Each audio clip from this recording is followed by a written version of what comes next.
Welcome to the Bird Gang Nation Sports Media Show, repping the greatest team of all time. Let's go!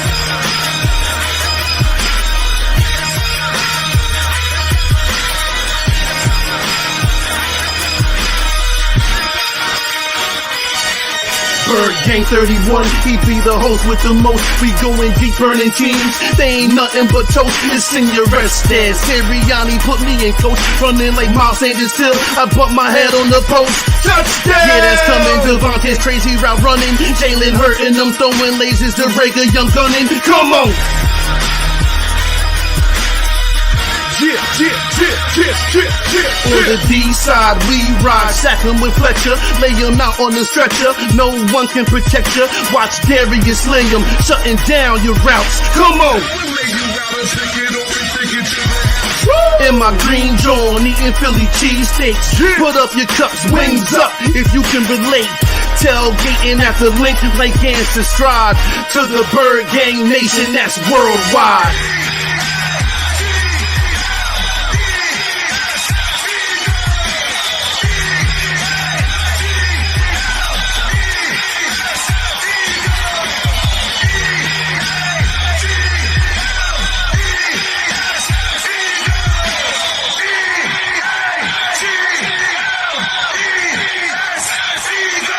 On Sundays, catch the pre and post game. Mondays is Birds on Broad Street with Philly Notion and Cool Cat, the man in motion. And Wednesdays, the midweek special got you open with JC from Eagles Talk, hitting like B-Dog, baby.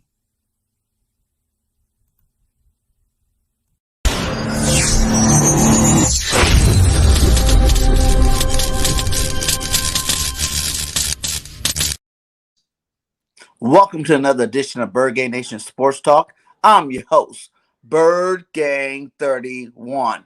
Today, Nation, we have a very special guest in the house. It's Kelsey Nelson. How you doing today?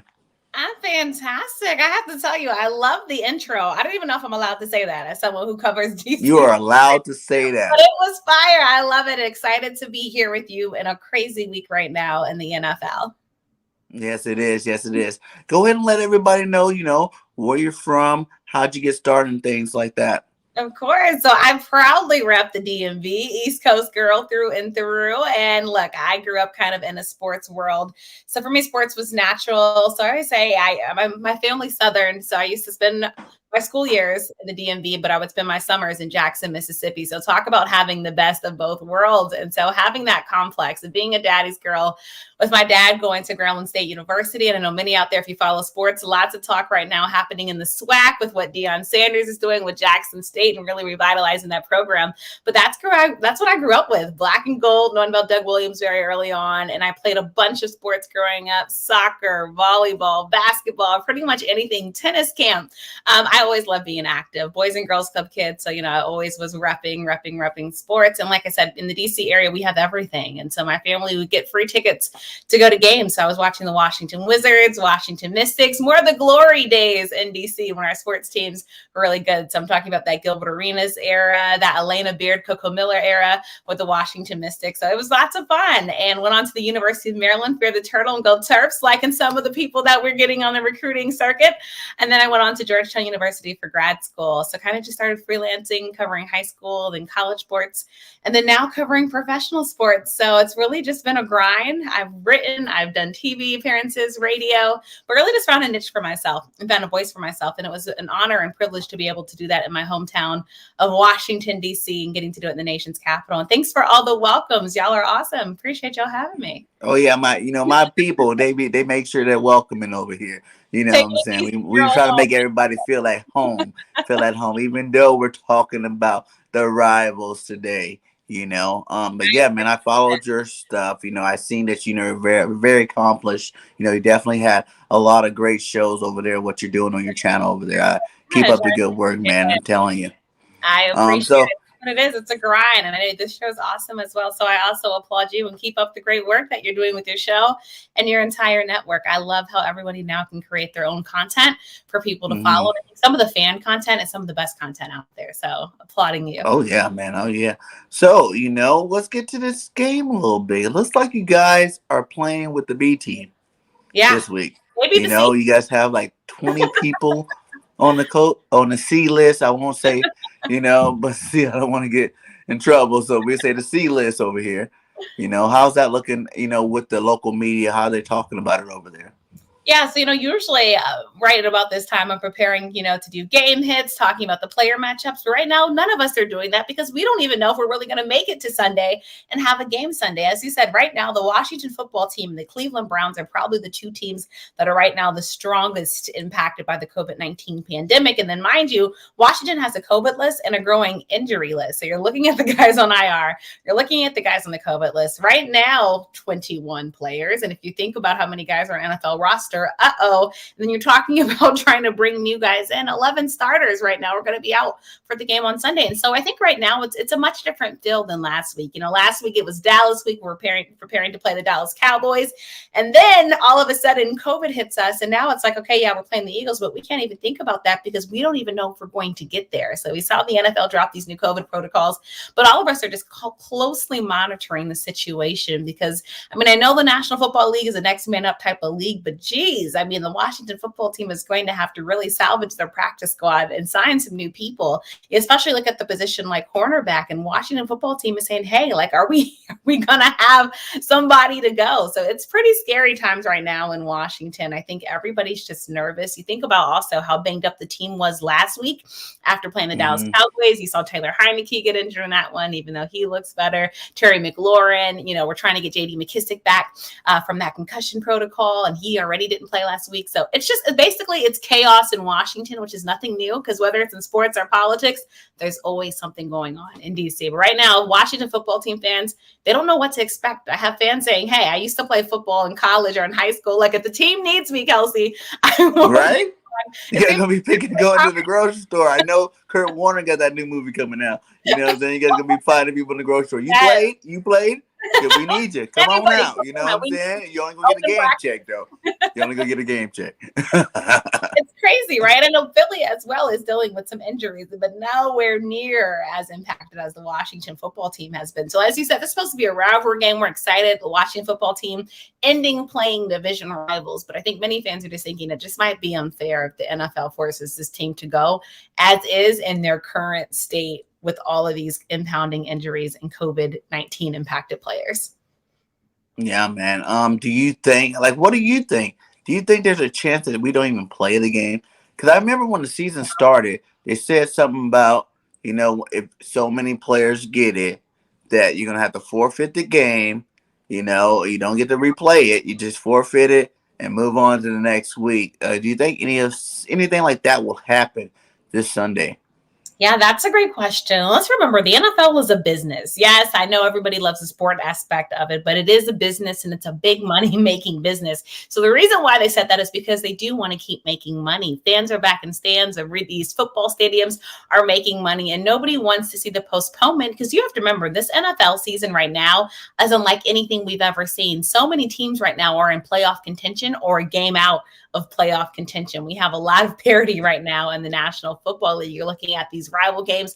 Literally every game matters. Does the NFL want to cancel that at a point when so many fans are now buying in? Of course not. No, they're trying to stay on schedule. We're leading up to the Super Bowl coming up in LA. And we saw last year when that happened, it just caused a lot of confusion. I know covering the Baltimore Ravens as well here. The Ravens were one of those teams last season that got impacted and have to have some of their games moved and postponed. And it kind of just messed up the schedule and the season. And then you just really look at, is it fair? So I think the NFL is going to do everything in their power not to stop it. But I think right now in Washington, we're looking at these next 24 hours. If at least 5 or 6 more guys are added to that COVID-19 list, especially if they're starters. I don't know what the NFL can say, how they can assume this game can go on. It's already crazy. I'm again looking at the situation with the Cleveland Browns.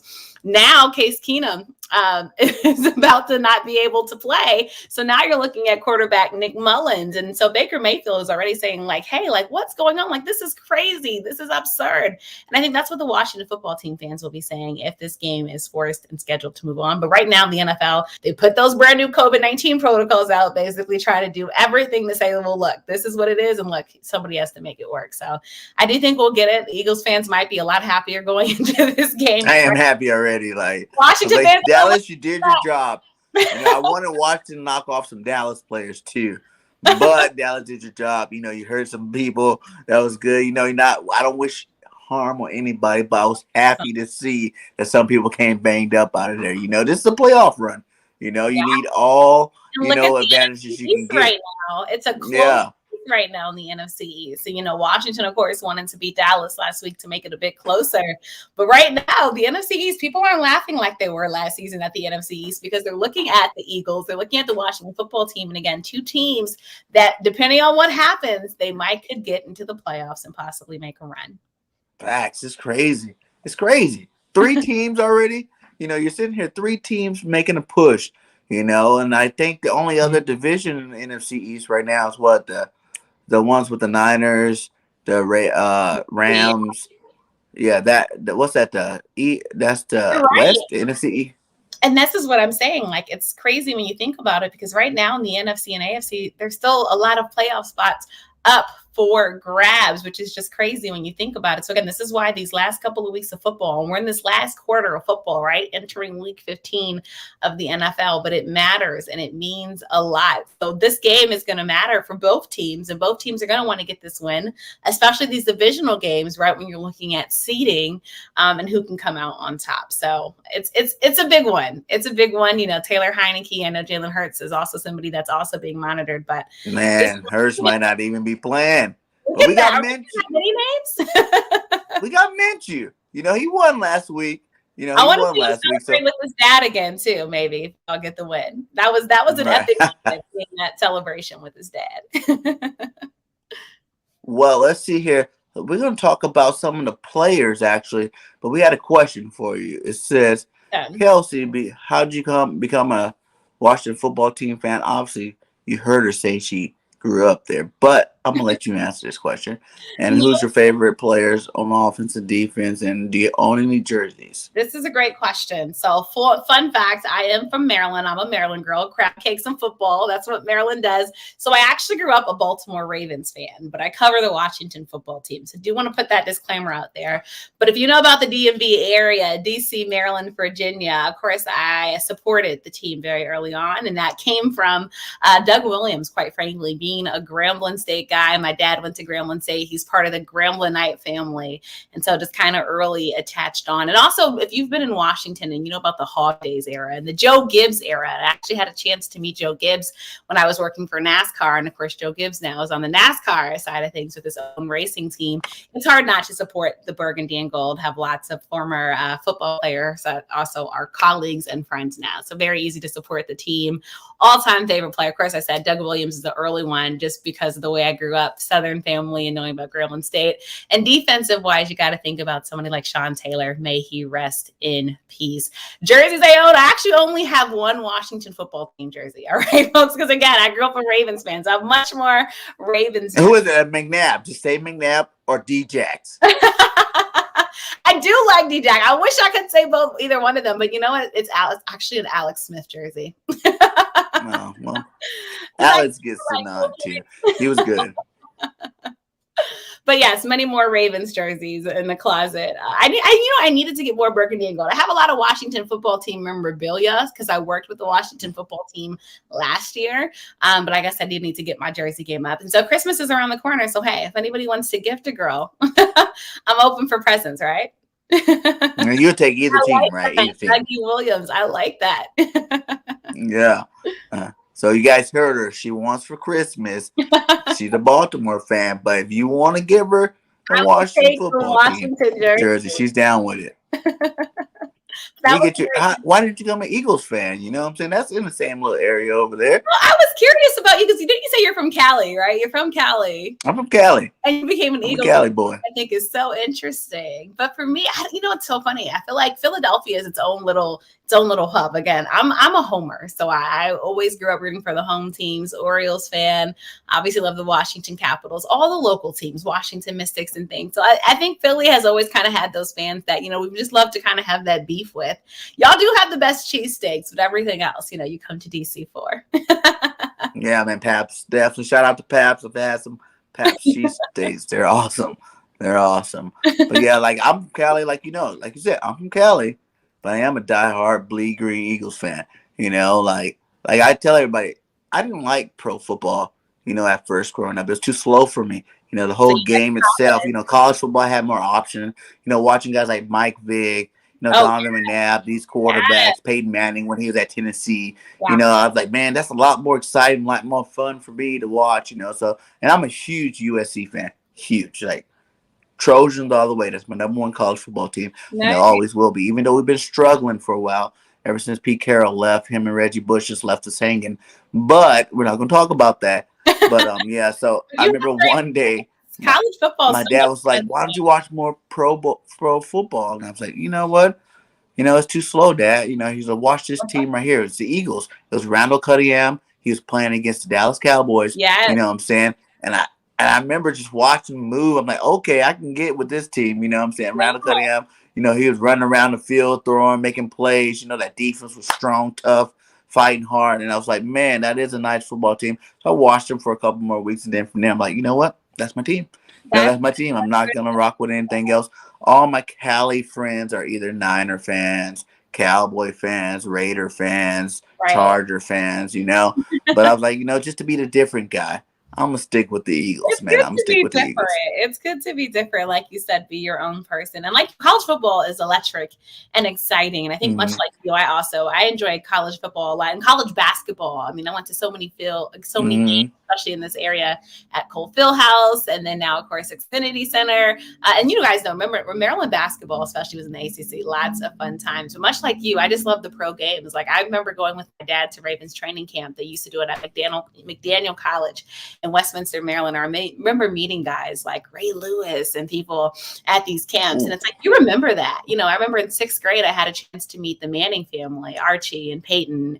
And I also had wow. Aaron Brooks through the Boys and Girls Club. I was Boys and Girls Club quarterback kid of the year. And so those early experiences and meeting these pro players, it's something that you never forget. And I always said I always wanted to work in sports and I always loved being a part of that story. And so now literally living out my dreams, much like you from those early experiences early on, I knew I could be. Yeah. See, in Cali, I probably met more celebrities than I met actually athletes, like the first athletes I was like able to talk to. Like I remember when I was Little League, they have Raider guys come, they have, Dodger guys come by, but I didn't really, it wasn't that big of a deal for me then. Going to USC games, I got to meet a lot of the USC players, off and on. So that was kind of cool growing up. But in terms of actually like physically talking full conversation, it started when I started doing this, man. Like I had Corey Simon on my show, I had Bobby Taylor on my show, and that was like some, childhood dream type stuff, like you said. Like, whoa, I never knew. Like I'm older now, so it's like I never knew I was gonna ever talk and have like live conversations with like Corey Simon or Bobby Taylor, anybody that ever played for the Eagles. So that was awesome, man. I cherish those moments and hope that I can get a lot more of those players on this show. Yeah, it's life coming full circle. That's the great thing about it. And you just never know. I mean, much like you, I still pinch myself when I think about the people that I've come on. I have come on my podcast. I told you tomorrow I'm having, Sean Merriman come on. Like you said, Mr. Lights Out. Super excited to have him on. And it's just, this is the great power of sports. It brings so many of us together to kind of storytell and reminisce on just good times and good memories in sports. Can you still hear me? I'm not sure if he can still hear me, but again, it's an honor to join Philly. I know I'm in enemy territory, but it's an honor to be on with you all. And again, just preview this upcoming Washington football team game versus Philadelphia Eagles game, which we will hopefully have, depending on how things work out with COVID. There we go. We got you back. See, I was filling in for you while you were gone. See, I knew you can do it. I knew if anybody can do it, she can do it. There we go. I don't know how you have the do not disturb on and this telephone call still come through. I don't understand that part. But I'm still, I'm still learning. But yeah, let's talk about it. What are some main stars off that Washington football team that you think might not play this week? You talk about Tyler. You talk about, Scary Terry. Like, who are some players? I know Fuller's not playing for sure. Right. That's right, because he wasn't vaccinated, so he has to wait his 10 days. So we know he's not playing. Yeah. But who else are some of these players that's not playing? I mean, you're looking at somebody talking about defense, Cameron Curl, somebody who's had, I would say, special. I mean, he was special last season for the Washington football team as a rookie, and he's been special this season. And so this is why we're looking at this COVID list very, very, very closely, especially the center position. Keith Ishmael, all right, y'all, he was the 4th string center right now on the COVID-19 list. Notice I said 4th string. So they're already having to look at the practice squad. And the center position was already one that the Washington football team was strongly, very low at. So I think that's been scary as well. And, we're looking, hopefully JD McKissick is a go, because I think, we saw Antonio Gibson try to carry the load last week against the Dallas Cowboys. But the Dallas Cowboys defense being back healthy, they were able to kind of really stop Antonio Gibson. He wasn't able to have those big games that he had been having the rest of the season. And as people know, the Washington football team, as of late, they have been running the ball very, very, very well. And that's been, I think, part of the keys to success. I think the running game we're a little bit scared of. We're looking at the defensive things. We're looking at scared of. Jonathan Allen is another one. And Jonathan Allen has been having an amazingly quiet year that I don't think enough people are talking about. He's also on that COVID-19 list. I think you already look at our defense, and everybody already knows we had no Montez Sweat, right? No Chase Young. And then you look at the defense now, and you're looking at the guys that we're playing and playing pretty well now, being on that COVID-19 list. We're not going to have a defense. The offensive line we're already scared about because they were already beat up and banged up. And then you look at our secondary. You don't want to deplete at secondary, but that's also something that we're looking at. So I think, again, when you're looking at some of these big names, yes, Taylor Heineke will most likely be there. But as we know, football is a team sport. So, I mean, he needs somebody to throw to, right? Like you said, we're hoping Terry McLaurin. And Terry McLaurin is somebody else I think who more people need to be talking about. Now, of course, against the Dallas Cowboys, Dallas's defense is really able to not allow Terry to do too much. Then, of course, we saw him get hurt and injured in that game. But this is a game where he landed pretty hard on that one. Very hard on that one. But I think a lot of Matt Ioannidis, like there's so many names, Casey Tuhill, and these are Washington, and David Mayo, like you said, Kendall Fuller. I mean, the list is going on and on and on. And these are names the Washington football team fans know because these are guys that are playing. These are guys that are making a difference. And so as of right now, there's going to be probably some guys on that field that many people are going to be doing this. And they're going to be Googling to see who this person is and what they're going to be able to do for this game. Because, again, lots of big names are going to be out of this game. So for scout team players, right? I mean, literally, like it's especially the center position. Again, already on the string center, like it's scary. So I think for the Eagles, they're probably going into this game very confidently. Of course, hopefully they don't take for granted, this Washington football team still. You never want your players to feel overly confident going into any game because it's football and anything can happen. And we've had some crazy games in the NFL this year, but still the Washington football team, a lot of the star players right now, big question marks around them with the COVID-19 pandemic, and they probably will not be playing. So Riverboat Ron is going to have to get some magic going or something to conjure up a win in this game. And this is a win, again, that the Washington football team needs. They dropped below 500 last week. They're trying to stay in playoff contention. Right now, they still are, but this is a must-win game, really for both teams, but especially for the Washington football team after losing to Dallas last week.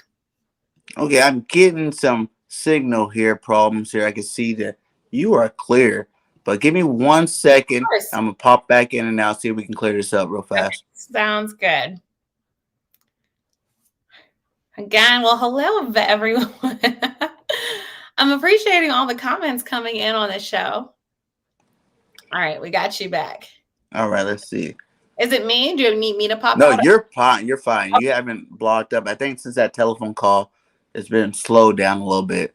Oh, I messed up things. But yeah, it looks like it's clear now. We're good now. We're good to go. Sometimes you got to just reset it and everything else goes into play.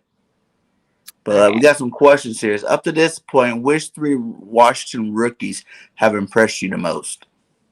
That's a great question. And, I would say, I think this year, honestly, I'd say it's more of the second year guys that have impressed me more so. I think I said Cameron Curl is a name that last year I was impressed by him. And this year, once again, impressed by him. And this is why I'm sad about him probably not being able to play this week, being on the COVID-19 list. Another second year guy that I think have been really, really, really impressed by is Antonio Gibson. You have to remember, Antonio Gibson was not a natural running back in college. And what he's been able to do for this Washington football team has been great. Now, of course, you want to take away away those fumbles, but overall, he's been really able to carry everything. And thank you so much for sharing the links. Yes, the Washington Unfiltered show that I did for the Washington football team. I'm loving, you know, you have some of the best people that have commented ever on. Oh yeah, they always, you know what I'm saying?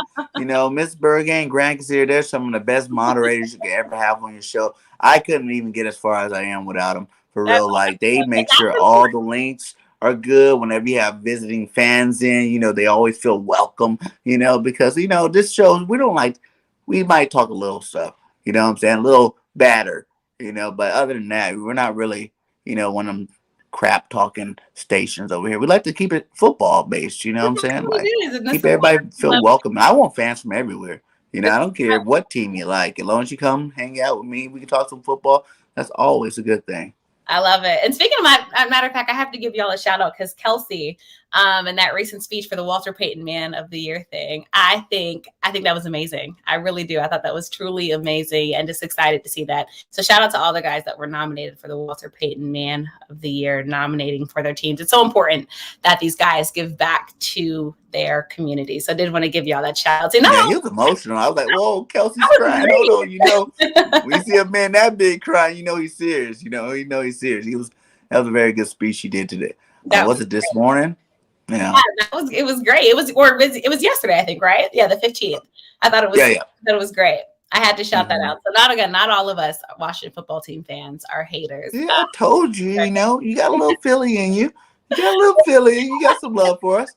But really quickly, I also did want to go back to your question about the injuries, because I think the practice report also was something that we were looking at. And so Curtis Samuel, he's somebody that the Washington football team fans, I'll be honest with you all, they've just been disappointed. We haven't seen enough of him playing this year. And he was supposed to come in and make a difference, be another option. And right now, people are asking, well, what can he do? What can he do? And we just haven't seen enough from him. And then again, I talked about J.D. McKissick, but also somebody that was limited that has been playing really well. Cole Holcomb. If you remember, Cole Holcomb in the last game came up with that interception against the Dallas Cowboys and ran it back to the house, which I thought was really big. And he has actually been leading the team in tackles. You're looking at something like him and Jonathan Allen that have been those leaders. So again, this is why many Washington football team fans and people are talking about the game. We're like, hey, the game, we don't even know if we're going to make it to the game because the guys have been true impact players now. We just don't know. Even your backup quarterbacks got it, right? Like he's not playing for sure too, right? So Kyle Allen right now, as for now, as far as I know, he's okay. Not on the list as of now. But like you said, Taylor, I think, is somebody that for now is a go, but I'm still just a little bit worried about. You can tell he was frustrated last week against the Dallas Cowboys. He got thrown around a bit. You know, the offensive line was tested last week. I don't think people realize how much a healthy Dallas Cowboys defense was able to put pressure on and really challenge the Washington football team's offensive line. I think that was really the difference in that game. Taylor Heineke had been comfortable on that Washington football team 4-game win streak. And then all of a sudden we hear those big names coming back to Dallas. And what did they do? They showed up and showed out. I mean, look at somebody like Micah Parsons and this guy. I mean, how can you not like him? Just having a phenomenal year. Like our fans like him so much. They're like, maybe we should have drafted Michael Parsons instead of Devontae Smith. Whoa, maybe we messed up. I'm like, come on, guys. Devontae's doing fine. He's been good. You know, you guys can't go backpedaling now because the guy's playing so good. I mean, look, there's a lot of people that many fans wish they could, you know, switch on and switch out if possible, but it's making the most of the situation. I mean, and, you know, and saying that to say, like, look at somebody like Taylor Heineke, who, I mean, look at the stats right there. And this is somebody, you all, that was not essentially part of the plan for Washington. Like many of us thought in this year, it would have been Dwayne Haskins leading the team. And then we all know what happened with that saga and what Washington football team had to go through with quarterbacks. Alex Smith was supposed to be the guy last season. That didn't happen. And in this season, Washington football team was supposed to be Ryan Fitzpatrick. Everyone's talking about Fitzmagic, and then he's out for this season. Everybody knew Fitzmagic wasn't going to go the whole season. Like, hey, you should have knew that from the jump as soon as you got him. Not to get hurt game one. Like, that was crazy. Like, I mean, it was crazy. And now Ryan's like one of them quarterbacks that give you good 5 games a season. They're going to be electrifying 5 games a season, but that's about his max nowadays in his old age. But do you think, was it Tyler? Because we messed him up over it. We all call him Tyler Heineke. No, but I guess it's call him his name. Come on. What's his name? Taylor Heineke. Okay. Okay. So do you think he's the future, or do you think Washington's going to move on from next year? You know, it's really interesting with Taylor Heineke. I think right now he's in an audition. He's trying to be that quarterback of the future. And Washington football team has been through many quarterbacks, all right, in the past couple of, you can say really in the past decade. We've really been trying to find that guy. The last quarterback to really light up the Washington offense that fans love was RG3. All right, so I'm taking it back. And he was loved that rookie year in Washington. I mean, it was unparalleled. It was unmatched. RG3 was truly a god here. Taylor Heineke, we all still love him for what he did last season against the Tampa Bay Buccaneers in the playoffs. We all remember that leap to the pylon and getting that touchdown and really giving Tampa Bay and Tom Brady a run for their money that no one foresaw. Like, that was supposed to be an easy game for Tampa Bay. They were going to wipe up Washington. And then this season, getting the job done against Tampa Bay and actually getting a chance to beat the Tampa Bay Buccaneers. So all that to say, Taylor Heineke, for one, his agent is Lee Steinberg. Lee Steinberg is one of the best sports agents in the game. If you watch The Real Jerry Maguire, well, there you all go. That is your guy, Lee Steinberg. And Lee Steinberg also represents Patrick Mahomes and Tua Tagovailoa. All right, so he knows what he's doing when he's representing quarterbacks. Taylor Heineke got that 1-year deal, and basically that says, you know what, we believe in you right now, but we have to see if you truly are the guy. I think that 4-game win streak definitely helped him and really helping to turn this Washington football team season around. This was a team, you all, that was 2-6 at one point in the season, and now here they are. Hey, we know about it. We were 2-6 as well. Y'all felt. Well, we're 3 and. And now the same record. Look at this. Turning this around, both teams. So I think now, I think Taylor right now is the guy, and I think right now he's playing for a backup spot in Washington. But I do think Washington will probably take the veteran route. Last season, they tried to sign, they signed Ryan Fitzpatrick, and he was supposed to be it. That didn't work out. I think they're looking at the draft and not really seeing. I think Washington's scared to draft another quarterback because of what happened with Haskins, and that whole thing just didn't work out.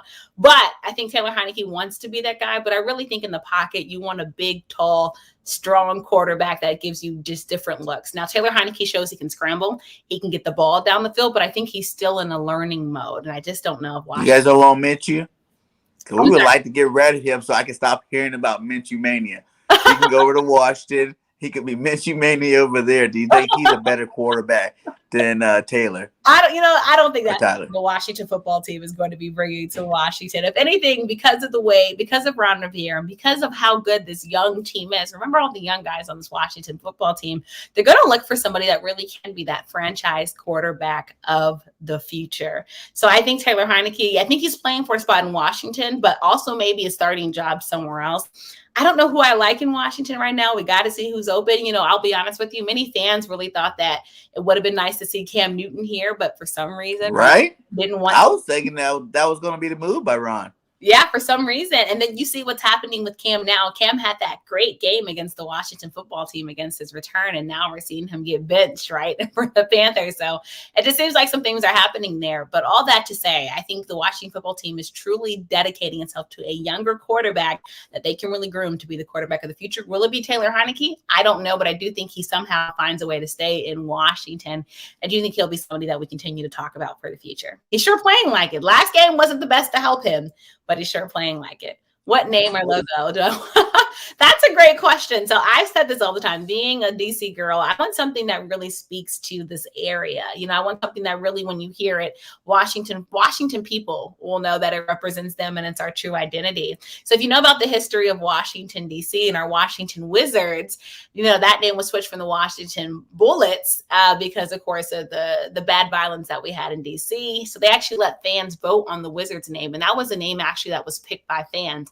You look at our G League team, the Washington Go-Go. Of course, the go-go music scene in DC, that's a nod to that. So whatever it is, it just has to have something DC vibed. I really honestly don't care. I just want the team to win. And I think fans really just want still the burgundy and gold to rock.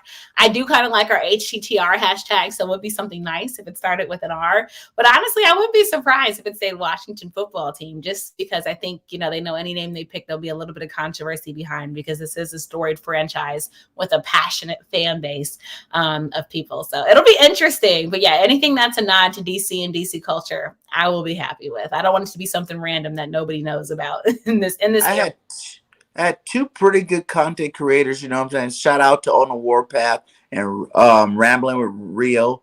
They were on my show yesterday and the day before. They said they want the Washington Wolves.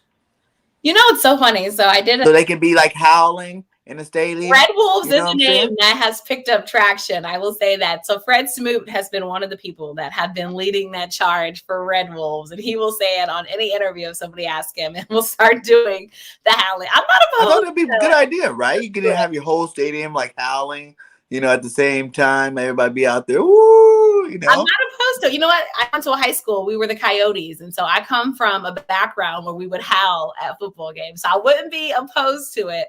But I don't know. I just feel like Wolves doesn't necessarily talk to the area. So I'm not opposed to it. It's a But you're little, not 100% for it either. but I have to see. I have to see it. But, it wouldn't be a bad thing. So that is Were something. you like really big when they made the change? Were they like when they were so it's an offensive type situation? Like, did you care at all the name Redskins before? Of course. So, I actually had a chance to have both. I've had a chance to have both sides actually on my show that I featured. And, so I had Governor Jesse Ventura on, and he's very outspoken. That's the body. Yes, he always talks about, how it's offensive and, just why would a team want to call themselves an offensive word? And it's a fact that was an offensive word. But I also have had people from Native American background on my show, saying they took pride in it. And actually one of the directors of guest services for the Washington football team, Native American guy that showed me formerly Redskins memorabilia that he grew up with in his house. So I think it was a really hard thing because you had both sides of the spectrum. But to me, if somebody tells me something's offensive, I'm not going to fight them on it because who am I to tell you your story and what's offensive to you? So I think if something's offensive to somebody, it just needs to be done with and gone with as we're trying to move forward as a country and as a nation. I think sports plays a large part into that. I do think a lot of fans are having a hard time kind of letting go. I mean, if you watch the games, you'll see a lot. I still say it all the time. Memorabilia. I'll be like, yeah, they're Washington Redskins. Oh, my bad. They're not the Redskins anymore. Like you said, like you have Native American people that they like it. That's like, to me, I think it's more like giving them respect. You know what I'm saying? Like they are, their tribal the whole Indian thing. That's pretty awesome out there. Then you had the guy riding around on a horse, doing this little thing before the game. That was kind of cool. I like seeing that. But I guess, people get mad. You can't change it, So Exactly. But let's get back to this one. What about how do you think they're handling Gibson's situation, like you said? Because I seen last game against Dallas, right? Mm-hmm. He fumbled. Yeah. Crucial time of the game. Crucial time. But he didn't play again for like 2 series or something like that. Yeah. You know what I'm saying? You see him on the sideline with his jacket on, not playing. That's kind of, I feel like that's kind of something you do, like, I don't know, to a guy that's not your best running back. Like Gibson's a top 5 back. Yeah. Do you think they handled it the right way with him? Like you need to be that stern type coach and with a guy like that. I know he had 6 fumbles this year. Yeah. That's not good. But at the same time, when you're top 5 back, don't you think sometimes you need to let that guy play through it? Yeah, that's a good question. And let's be honest, this is not the first time we've seen Gibson have to go on the sidelines after having a fumble. And I think something Ron Rivera has done is change the culture of the Washington football team. And the big thing that he brought to this team is accountability. And I think that's what we did see with Gibson. And like you said, I think when you have somebody like Gibson, you're like, hey, well, why is he on the sidelines? But let's remember, Washington football team does have solid backs. They brought in a new back last week. Jarrett Patterson was the 3rd string back that was able to go in, and he's also a DMV guy. But I think Ron Rivera really wants people to show that this was an important game. You got to take care of the football. Like you said, it was not his first time.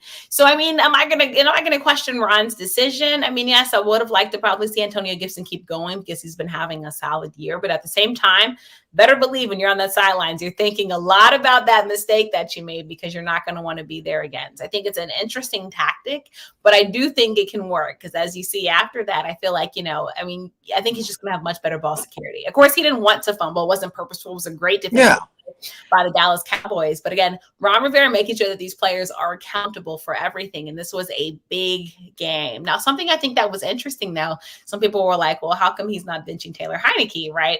After some mistakes. So I think this is why, as a coach, you have to really just make sure that your message is clear and loud to the players because you never want them to be questioning what you're doing. I think we saw players questioning what the coach was doing in Jacksonville, and that's why that coach is no longer there in Jacksonville. Mm-hmm. So you have to just make sure your message is clear and loud to the players. So yes, I think right now, we do that with Booby over here. Miles Sanders, he fumbles in the next thing. I'm like, man, I don't care if Miles Sanders fumbles one ball. You know what I'm saying? Like, to me, it's like some of these players make mistakes, and it's not like the defense is not paid to take the ball away from them. Some of these guys, some of them are just really good defensive plays. You know what I'm saying? The guy went in there, he made sure he socked the ball clear out, and sometimes even if you're holding in the right position, the ball comes out. Right. I think with a guy like Gibson, like he's a like top 5 back. You know what I'm saying? Like if this guy was like top 20, he's like ranked 20th or something like that, 25th or something, I think that'd be more of a reason to like sit him. Like I feel like with these young guys, we're having a lot of problems with that on our side. Yeah. With Carson Wentz, he got mentally broken down here. Yeah. You know what I'm saying? You see situation was crazy, and Jalen Rager's kind of experiencing the same thing. The confidence. Like sometimes you got to build these confidence. These players' confidence levels up because the media is already knocking them down for their mistakes. You know what I'm saying? Yeah. Sometimes I think you got to be the coach that actually like confides in your player. But like, okay, I'm gonna give you and no one else think I should keep you in, but I'm gonna keep you in to help these guys get out of this slump because. Like I said, Carson did the thing after the Super Bowl. Carson was not the same. Every single year his play went down. That's what I'm saying? Jalen Rager, since he got drafted, we drafted Devontae Smith. His whole swag about him just went down. You know what I'm saying? And he's a #1 draft pick himself. And or it's like Hurts, I'd say. Like I think the way the media can sometimes try to cruise. I think Jalen's ready for it. I think Jalen's built for it. He's used to it. Like that's one thing. Like for me, I'm a huge through adversity his whole career, but I just think like, give the guy his props. Though he's had some shining moments, but it just seems like some people are so quick to quickly tear him down. I think, he's been, like his the whole fan base. I get comments every day. Minshew needs to start. Minshew needs to start. What do you think, Minshew? I'm like, listen, he had a decent game. It wasn't a great game. It's not like he went out there and threw 4 touchdowns or 400 yards or something like that. You've seen like deep bombs all over the place where you're like, whoa, this guy is definitely the guy. You know what I'm saying? We need to have him in our game. The guy went out, did his job as a backup quarterback, went 20 for 25. Receivers were wide open. He short-armed some of them throws. Both Goddard touchdowns were short. You know what I'm saying? Quez Watkins had to run backwards to catch that one that he made a big play on. You know what I'm saying? So the same thing that you're complaining Jalen Hurts does in some of his games. Yep. Minshew did too. Yeah. So, but the opposite side, I look at the other side of it is that was the first game we ran over 40 times and didn't get 200 yards rushing. You know what I'm saying? And you heard Miles Sanders come after the game was like, hey, man, it was a little bit harder to run because no one was really worried about Minshew keeping those RPOs. With Jalen Hurts, he kind of pulls that linebacker in or pulls that DN in, where you have to worry about him keeping the ball. So, 6 games of running over 40, getting 250 yards a game, and then you have that one game when Minshew starts is 185 yards. Like, that's a huge drop. Like that's like 65 yards of rushing that you didn't get having a backup quarterback in. I think the average fan doesn't really see that. You know what I'm saying? It's true. It's true, like you said. But I think that, that adversity, and you talk about quarterbacks, but I can go right here next door to Baltimore and the constant criticism that Lamar Jackson has faced. That was funny.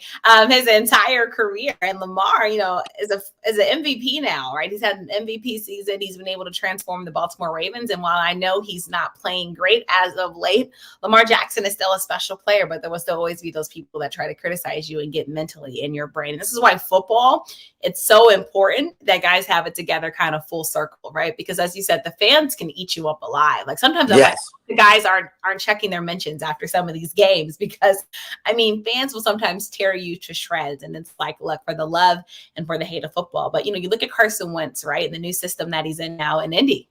Right. And I would say, look, sometimes, you just need a new change of pace, a new environment. And I think, he seems much happier there because, like you said, he just wasn't the same after that Super Bowl. And it's unfortunate because I think we all know Carson is a special player. I think there are many teams that would have loved to have Carson as the quarterback. But it's why, again, it's so important to just not read into the hype and just be the best player that you can be. So I'm glad that you said that. But again, Jalen Hurts, I'm a fan. I like what he's been able to do. I do think he's the right guy right now for Philly. I tell him, man, for one, Carson struggled in the beginning of the season too.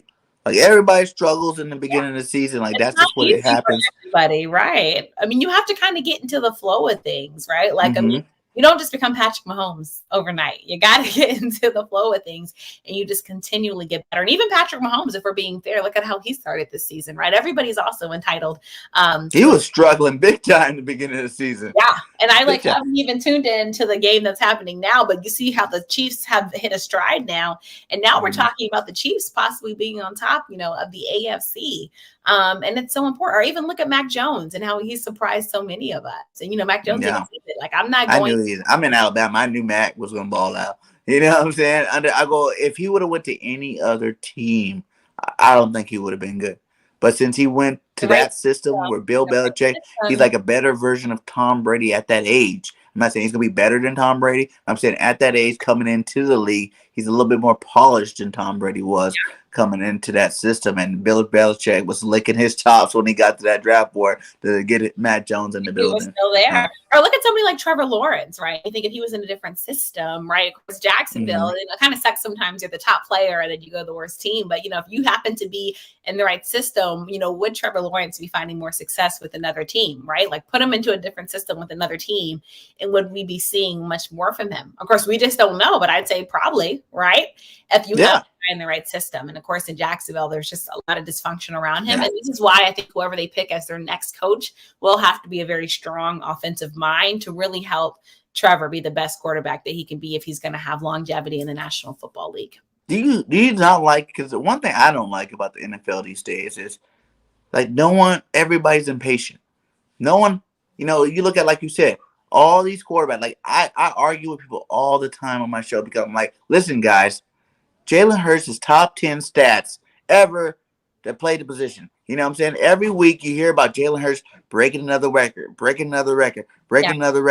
And you're telling me that this guy's not the guy. It's like every quarterback, even if you go down back, Peyton Manning, first season, 16 interceptions. Next season, 23 interceptions. Tom Brady, the first 3 years, even when he won Super Bowls, he was a game managing quarterback. He didn't put up those 4,000 yard stats back in those days. He was putting up like 2,500 yards, 3,000 yards starting out. You know what I'm saying? And no one remembers these days. I'm like, come on, guys. What do you call it? Wilson, same way. Mahomes, Lamar didn't even when he won an MVP, he wasn't putting up like huge stats, you know what I'm saying? Like in terms of passing, he was more because he did a great job rushing the football. Like he wasn't accomplished. He's not as good as the passer as he is today. You know what I'm saying? He's a lot better because it takes time. Like with Jalen Hurts, he only played like 15 games, 16 games. He's not seen nearly all the defensive schemes out there, and coming with a rookie head coach, rookie quarterback, coach, rookie offensive coordinator. Our defense is a rookie defensive coordinator with rookies all over the place in on his staff. He's not even getting, professional scout teams with these guys. You know what I'm saying? These are guys giving the best case scenario. Like this is what we think we should put out here for you, to succeed. Like people don't look at all the angles when it comes to, what keeps a quarterback and what moves a quarterback. McVay, when he became head coach, he got veteran coaches in his staff, because he knew he didn't know everything. He knew he wouldn't know how to call plays against everything. And I think it even took Nick Sirianni. You look at the first 6 games of our season. We didn't run the ball but like 4 or 5 times a game. You know what I'm saying? But you look after that, we became the number 1 rushing team in the league. You know what I'm saying? 6 straight games of just putting it out there. So it takes these guys a little bit of time, and I don't like how people are so quick to jump off ships with these guys. To give these guys a chance. Back in the day, rookies used to play their whole rookie contract before even thinking about whether we're going to trade them or get rid of them or need a new quarterback or whatnot. Now it's like the guy's not even he just finished a whole season worth of games, and we're like, no, man, we need to get somebody else. We need to get somebody else. Throw somebody else in there. True. I feel like our level of tolerance has went down. I think people forget it's growing pains. Like you get these young players, the college system is completely different than the NFL, right? I mean, you're playing with grown men that were truly the best of the best. And like you said, a lot of these guys that we praise now, you talk about Patrick Mahomes and Lamar Jackson. Let's remember when they first came in. I remember when Lamar's first game. I remember Lamar Jackson's first game, y'all. Like it wasn't good. It wasn't good. All right. Like it just wasn't. But then now what he's been for Baltimore, and you heard Hollywood Brown said it. He said, we win because we got number 8. We got Lamar Jackson. And that's how special he's been. And so I think people do have to remember again, some people, you go through slumps, Tom Brady even, I mean, yes, he's the greatest, but yes, he's also went through some slumps. And this is what the National Football League is. And this is why we love it, because you just truly never know, when these stars are going to be born. And Mac Jones, some people were, we were laughing about his walk, and now we're talking about how good the Patriots are. So I think this is why it's so important, people, to continue and give guys room to grow, but also to have a cutoff point, I'd say, for growth as well. The Carson Wentz situation is a good example of that. But some guys are going to work and some guys aren't going to work, especially when you look at the rookies this year, like, Zach Wilson. I think, the Jets are going to give him some time to continue to grow, but how long will that be, right? They went through kind of this experience with Sam Darnold. Obviously, Sam Darnold no longer in New York, but, how long can you allow a team to grow? How long can you allow a team to be bad?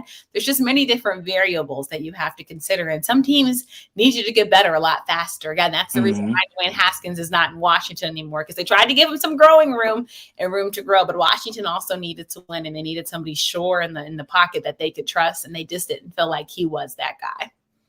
I'm going to ask you, just from a female's perspective, as I reset, because they said in the chat that my video's messing up again. Oh, no. But can you? I can hear you. I hate this.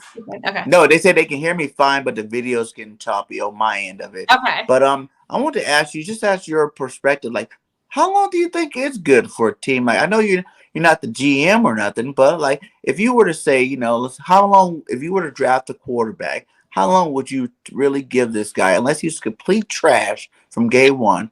How long would you give him to see if he could develop? Because I believe, you got to develop the whole team, and you might as well take advantage of developing the whole team while you got him under his rookie contract. Yeah, that's a good question. And I think it's hard because a couple things, if you are a GM, your job can also be in jeopardy. So a lot is dependent upon you. So how long you have kind of depends on your ownership and management. I know you're just coming in, but I was saying it's hard to answer, and it's a little tricky because if you're a GM, your management is trusting you. So how long will your management give you room to grow, right? Because as you know, GMs get fired if things don't change and turn around quickly because pressure is on them. So I think it's a conversation that you have to have with your owner. Again, I brought up the New York Jets. We'll see how that situation plays out, because right now the Jets just aren't playing good football. So how long do you give them? I'd say, probably with Zach Wilson, he just got in, but also remember what they went through with Sam Darnold. And I think that was a learning curve for them. So I'd say probably a good, at least like in year 2, his stats have to be better. And in year 3, they should be playing some winning football. I think if that's not the case, then I do think you have to look elsewhere. Better believe that the Pittsburgh Steelers, they've been good for so long, right? But we know Ben Roethlisberger is about on his last leg, right? I know Big Ben is going to kind of try to keep pushing it. But, when a new guy comes in, Pittsburgh's going to be in an interesting spot because they're so used to being so good. But you get a young quarterback, and it's probably going to make mistakes. And Pittsburgh will probably go through some growing pains. And, the AFC North right now is an interesting division to watch because for so long it was Baltimore and Pittsburgh that have owned it. But lo and behold, look at this young guy, Joe Burrow, and what he's been able to do in Cincinnati. And we kind of got deprived his first year because of injury.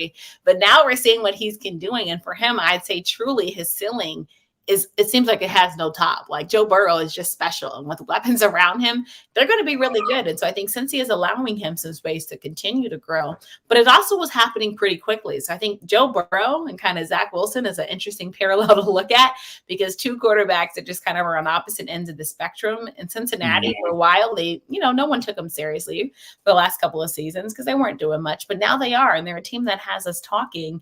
And, it depends on your market and everything. So I think for me, like if you don't get it together in 3 years, I think is even generous and lucky. That's good. 3 years is pretty good. You got what, 17 games now. So you're looking at a good like 45 games worth of football. Now you done had an opportunity to get in the league, check out what the way defense is going to play you, see if you can actually adjust to that or not. But like when it's early in that first rookie year, man, like I said, like there's so many quarterbacks that just didn't get it right off the jump. Yeah. And I think, people just need to give them a little bit more time than what they do. Yeah. And like, it is a good point how you bring up Pittsburgh, because look at that. Their coaching staff. Mike Tomlin's been a coach for a long time now. Amazing. They've only had 3-4 head coaches throughout the time of Pittsburgh. You know what I'm saying? They stayed truthful and like dedicated to the people they had. Ben Roethlisberger, everybody wants him out to say he's old, but you keep seeing games like last week. I know they lost, but that was a nice game by Ben. He was throwing it on the money. He was doing what he needed to do. You know what I'm saying? So It is kind of crazy. It depends, like you said, like how long are you willing to wait? Are you going to be one of those organizations that listen to the fan base, or are you going to listen to your gut and say, hey, I'm going to stick it out. I'm going to stick it through. I'm going to try to build around. I'd say the Browns are another example, right? The Browns were bad for a while, and all of a sudden, Baker Mayfield comes, and even him, I'd say Baker, right, is still going through growing pains. Like, I don't know how many people are completely sold on Baker Mayfield, and he's had weapons around him, luckily, but the Browns have been able to They've been able to turn their tides around, and now you don't talk about the Cleveland Browns laughing. Like, they are a team that you have to take seriously. And so I think the Browns are a perfect example of what can happen when you do invest and trust in a quarterback and allow them space and room to grow. Mm-hmm. Yeah, man. Yeah, it's crazy. Football's definitely got crazy. There's been a lot of things I haven't liked about it, you know what I'm saying? Like in terms of all the ticky-tack fouls, you can't hit the quarterback no more. You touch them the wrong way, you got a 15-yard penalty. Penalties, and you can't. Yeah, taunting, that's the worst penalty ever. Like, how can you be a professional league, got the world, like, that's what people want to see. They want to see all that, excitement and players being able to do whatever they want after they score big touchdowns. I hate that, bro. For sure. Yeah, it's been tough. Like, let the guys have fun, y'all. Like, come on. We don't want to be the no fun league. Let the guys have fun. We love the trash talk. We love going back and forth. That's what sports is about. This is even what we like to do at stadiums. In Philly, y'all know it very well, doing the trash talk and stuff. Like, it's part of the game. And so I think, the NFL, I know they're trying to make the game safer, but also keep the game fun. And, like, it's just, you hate to see games and tides change just because of stuff like that. And also, I'm like you. I like hard-nosed, hard-hitting football. I get protecting. It's football. But come on. It is. It's football. Like, we are the ultimate gladiators that play the sport. You know what I'm saying? This is the modern day gladiators. And you got to let these guys release their steam. You got to let them be able to taunt. Who cares if they're taunting? Like, let them taunt. If they did something good, they have something to say. Let them say it. As long as they're not in each other's place, like, there is a limit to it. Like, don't be too disrespectful with another person. You know what I'm saying? But, that's what got all of us watching football, seeing TOs with the popcorn, with the cheerleaders pom-pomming around, you know what I'm saying? Like, that was tight, even when he went to Dallas, put the football down on the star. Like, those things were awesome, that's what made us go, yeah. That's what I'm talking about. Get you excited. It makes it fun. I remember Mark Ingram turning and kicking the logo of the Titans. Like, it's just different when he was in Baltimore. It's just different things like that makes the game fun. So, right, I get it. It's part of the anti-bullying, but come on. Like I said, after you do a good play, you deserve to do a little trash talk. You did that on the biggest stage. If you don't want me to talk, like when I played, I played all the way up to semi-pro. When I played, I was like, hey, you don't want me to celebrate, you better stop me. You know what I'm saying? Like, that's what it is. You better stop me. If you can't stop me, I'm going to do this all day long, and I'm going to enjoy it. It's going to get better every single time. My person, just had the perfect quote. His mindset is dominate or be dominated. And I really think that's what it is. Dominate or be dominated. That's exactly what football is. And so this is why I think you do have to keep the taunting. So who knows? Hopefully that's a real change that gets reversed sometime in the near future. Hopefully. We're going to both be crossing our fingers on that one, that's for sure. Do you think what was that question I just seen for you? What was your record prediction for the Washington football team heading into the season, and has that changed at all? I honestly had them finishing the season at the 500 mark. And, I think right now, but I'll tell you, at the beginning of the season, I was a little scared. I was like, this just might be a bad year and a season that we want to just throw away. But all of a sudden, they've really been changing. They changed the tides. Again, that 4-game win streak. And these weren't fluke teams, people, that the Washington football team, had beaten. These were good teams that the Washington football team had beaten. I remember before the Seahawks came to Washington, all everybody was talking about was let Russ cook.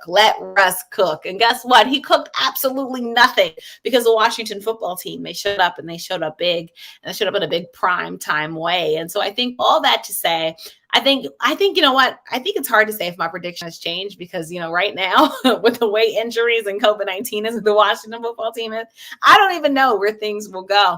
But, at the beginning of the season, I think the expectation for the Washington football team was to repeat what they did last season. And that was to repeat at minimum as the NFC East division champions. And I think that's what many people thought the Washington football team would be able to do. I don't think anybody foresaw what Dallas was able to do and the run that Dallas went on to start the year. Like the Dallas Cowboys being the hottest team in the NFL. I think only Cowboys fans have foresaw that coming, right? Like we didn't know. Do you hate them? Right. You hate the Cowboys. Right. I hate them. Do you hate the Cowboys? That is so funny. See, like I don't hate, but in Washington, we feel different about Dallas. But it's like Dallas, we had questions about Dak, right? We didn't know about Dak and if he was fully healthy starting the season, if Dak was truly back. People wanted to see what we would get from Ezekiel Elliott, another guy we had to see about if he's healthy. But Dallas has had guys step up. I mean, who saw Trayvon Diggs? Trayvon Diggs with roots from the DMV area. Who saw him being what he's been this season? Michael Parsons, if you followed him in college, yes, you knew he was good, but did we know he was going to be this great and this great this early? I think there was just so many questions. So I think the Washington football team right now is trying to play catch up. But I think, again, with Dallas back healthy, it's scary. It is. It's November, December, man. This is what Dallas do. That defense is looking good though. They're healthy. But that offense, since Dak got hurt, that offense has been trash. Oh yeah. You know what I'm saying? Like even against you guys, you guys didn't lose because their offense lit you up. You lose because that defense lit you up. Yes. You know what I'm saying? Like you take away those 2 touchdowns off defense and that special team touchdown. You got it right there in the game, if not winning the game. It's true. It's true. Dallas's defense was the difference in that game. And if Washington could have truly capitalized on Dak's mistakes, it would have been a different game. So you're right. And this is why Dallas, you can't be fully sold on. But going back to what we talked about earlier, this is why the NFL this year is a lot of fun, because it's like every team that you finally start to believe in, all of a sudden something happens and they become a fluke. I mean, Baltimore at one point was at the top of the AFC. You look at all their injuries and you look at Lamar Jackson's play as of late. And so now they're not a team that you're taking seriously. And this is why the New England Patriots right now are the team that you're really looking at. And then now how the Chiefs have turned around this season. So like you said, it's so many just different questions. But this is why football, I think, has been fun this year, because it truly has been any team that can show up. I mean, the Miami Dolphins have had bright spot, right, on their right. Hey, and we don't like that over here in Philadelphia. They needed to keep losing. I don't like the fact that they started winning. We got that first round pick. We were looking good in the top 10. Now we're like, oh man, all of our picks going to be past 15. The way the Colts are winning, the Dolphins are winning, and obviously we're winning more games than everybody expected as well. So it looked a lot better in the beginning of the season. We're like, whoa, 3 top 10 picks. We started winning. We wanted us to win, obviously, but we're hoping those guys stayed down there. But they definitely have been putting in some work lately. They need to stop. Someone need to beat these guys so that pick can get a little bit lower for us. This is your guys' last 4 games, right? It's Philly, Dallas, Philly, New York. How's that going to end? Tell me the win. Tell me which teams you're winning and which teams you're losing.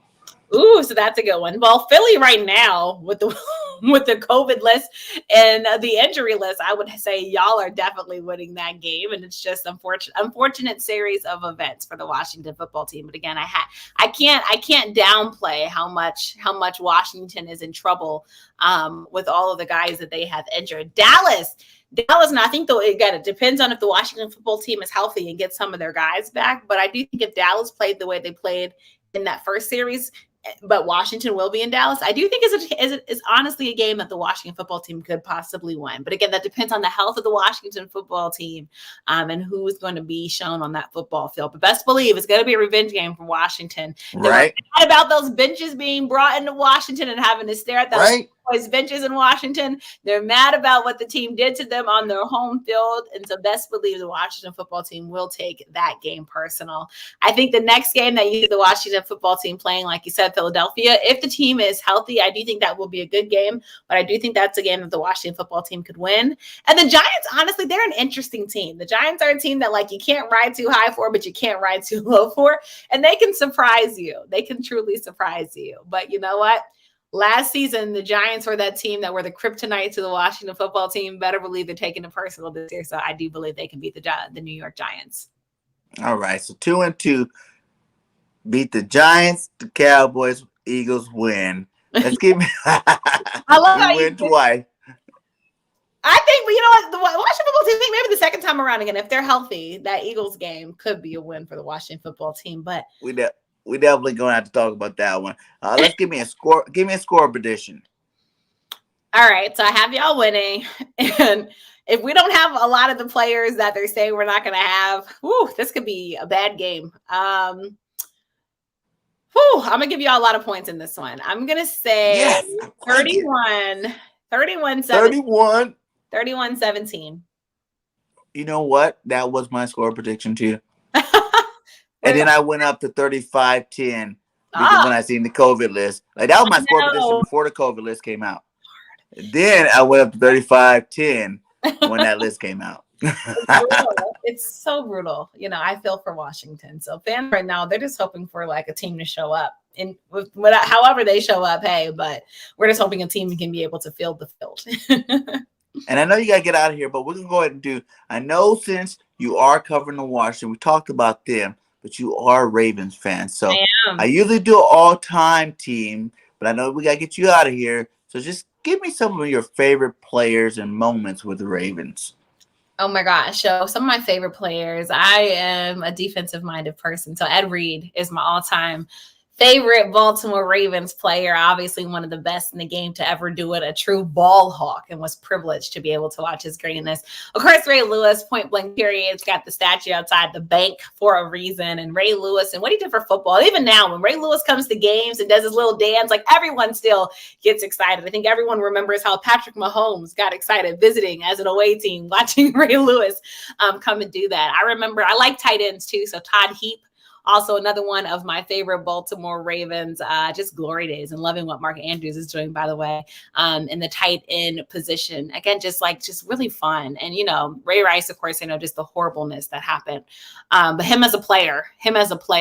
And I remember, hey, diddle, diddle, Ray Rice up the middle. It was truly special. It was truly special.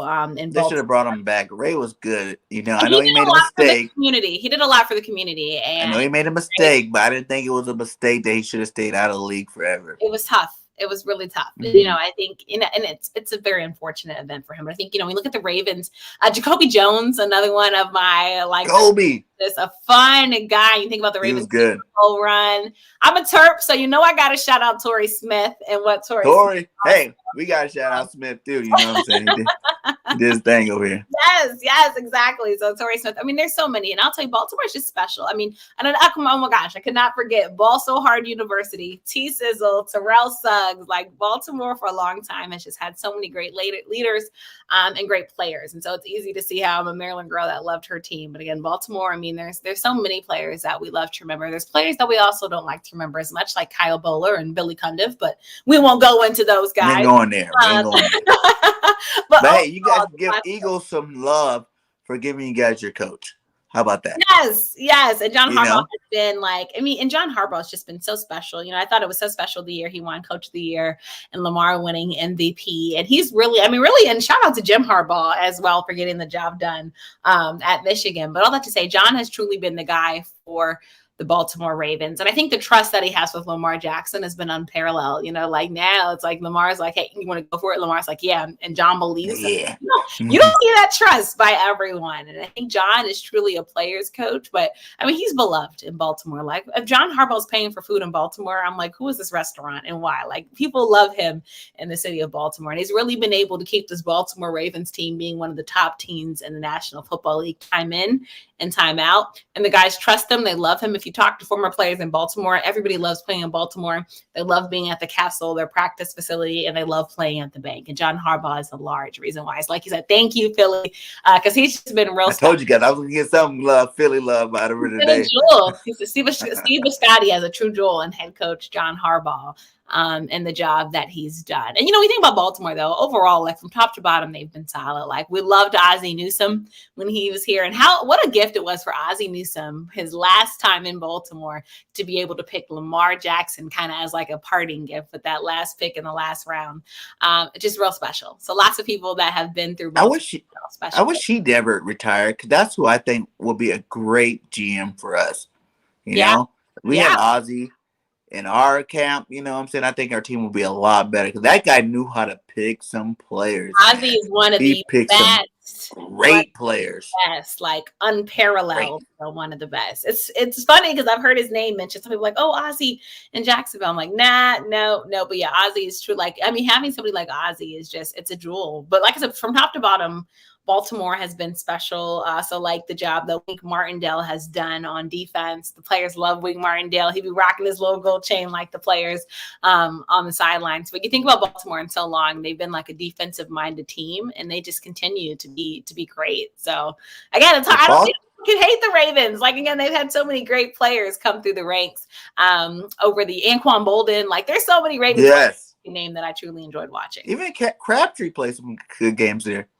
And that's what people don't realize, though, how many people actually touched down on the Ravens, but they've had a solid roster time in and time out. And even this year, Marcus Peters, I hate he's not playing because he's been one I've obviously just really enjoyed since he's gotten to Baltimore. Matt Judon was actually somebody I really like for the Baltimore Ravens. And what a gift he's now for the New England Patriots. Right. The job that he's done for the New England Patriots. And Baltimore really got hurt last year, or this year, I should say, because of their defense having to be broken up. Because last year, it was truly something special. I also like Mark Ingram when he was in Baltimore. Mark Ingram, probably one of the funnest guys in the league to cover, full of personality. Everybody loves him, and he just brings so much to the team. So, how far do you think Baltimore's going this year? With Baltimore's injuries, they've had the worst injury list. I don't know. Baltimore scares me. Luckily for them, the AFC North has been so up and down. Baltimore would be lucky if they're able to come out on top of the AFC North again with the injuries that they're facing. We don't know if Lamar Jackson's going to start on Sunday, and they play the Green Bay Packers of all teams. So I don't know. Baltimore's in a tricky situation because I think it depends on Lamar's health and the health of their team, and their defense has already been depleted. Chuck Clark just got announced out now for Sunday's game. It's hard with the Ravens. Their end of schedule is really hard. So I don't know. The Baltimore Ravens, they might crawl into playoffs, but even if they do, I don't know if it's going to be pretty right now how they're looking. Last question. Yes. If Washington and Baltimore were to meet in the Super Bowl, which jersey are you wearing? Oh, look, I stay true to hometown. So best believe I'll be in my purple and black jersey. No ifs, ands, and buts about it. DC, I love you, but you got to stay true and loyal to something and someone.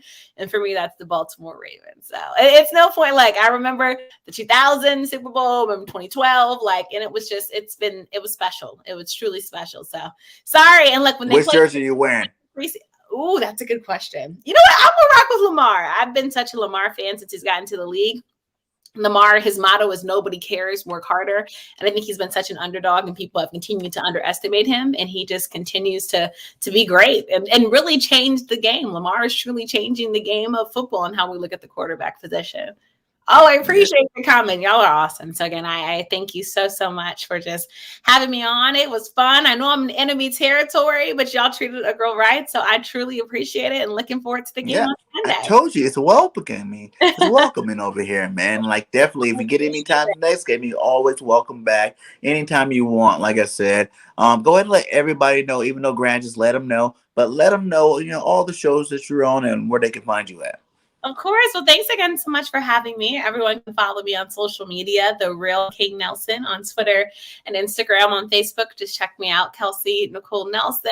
And I have a couple things going on. I do my show Listen In with KNN every Thursday at 6 p.m. and every Saturday at 2 p.m. Eastern time. But this week, we're doing a special 3 p.m. episode tomorrow with Sean Merriman, as I mentioned. So be sure to Lights out. Lights out. Of course, we're talking about football, Maryland football, and his foundation that's truly changing the lives of so many people, and all his new work with MMA. So that's going to be a fun one. I hope everybody checks out. Also, every Sunday during the NFL regular season, check me out at 11:45 a.m. Eastern time on the Draft Network, The Money Down Show. We talk about sports betting, giving you all player props, games to watch, and trying to help you all walk away with some money. So definitely check that out on Sunday mornings. And then also, I do a bunch. I pop on a lot of shows, so following me is the best way to do it. Also, check out my website, KelseyNicoleNelson.com. If you're in the DMV area, last thing I'll say is check me out on, I just joined Tony McGee's Pro Football Plus. You can catch that 4 days a week, beginning live on Mondays. We talk the Washington football team and break down the week that was in the NFL. So people can check me out this coming Wednesday as we recap the Washington football team versus Philadelphia Eagles game. So be sure to catch that on Masson. Again, if you're in the DMV, you can catch me on Masson Sports. I'm not sure if you guys have Masson and Philly, but if you do, also tune in and check that out. I so appreciate your time. It's been fabulous. Hey guys, go do it because you guys want to hear her talk good things about the Eagles. So, she said she's doing a recap. She's gonna have to say some good stuff because it looks like we're gonna come away with this W this week. So, hey, thank you again for joining us. Like I always say, make sure all you guys hit that like, hit that subscribe. Her links are inside of the chat, So we got a good football game coming on this weekend. Hopefully, because there's a lot of players not able to play. I know Jalen Hurts might not be playing this game as well. Let them nurse it, because if they're coming out with half their team, Jalen can wait another week. So much love to all you guys for all your support. Fly, Eagles, fly. Oh my Until gosh. next time. I didn't hear that. Game 31. Kelsey Nelson, we out. Peace. Bye, guys.